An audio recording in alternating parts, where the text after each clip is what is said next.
While I was at work, my parents moved my kids' things to the basement and said, "Our other grandson deserves the best rooms."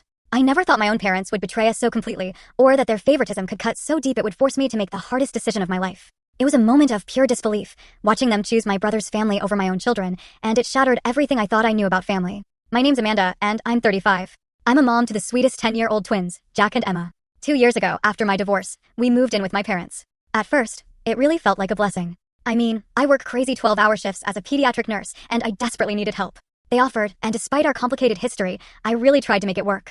But then, my brother Steven and his wife Melissa had their baby boy, and just like that, my kids became invisible. When my husband David and I split after 12 years, I was absolutely devastated. Not just emotionally, but financially.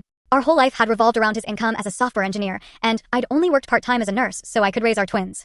The divorce left me with shared custody, barely any alimony, and the sudden, overwhelming need to work full-time just to keep us afloat. My parents, Martha and Richard, stepped in. "Just until you get back on your feet," my dad said, patting my shoulder.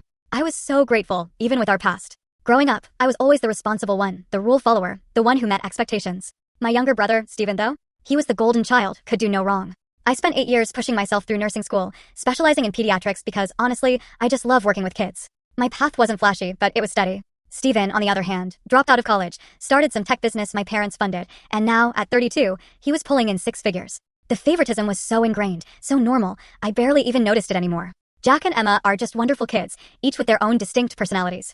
Jack's the creative one, always drawing or building something, with a sensitivity that sometimes makes life a little challenging for him. Emma's my little athlete, a fierce advocate, outspoken and confident, the first one to stand up when she sees something unfair. They were both doing surprisingly well in school, considering all the upheaval from the divorce and the move. Our initial arrangement with my parents seemed really positive. They turned their home office into a bedroom for the twins, and I took the guest room.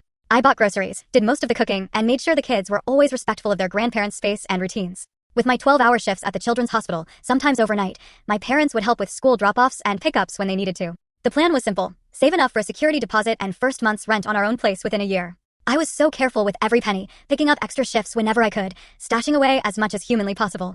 The housing market in our area is brutal, but I was absolutely determined to give my children stability again. Then Steven and Melissa had their baby, little Ethan, and everything just changed. My parents had always favored Steven, but their reaction to his baby was something else entirely.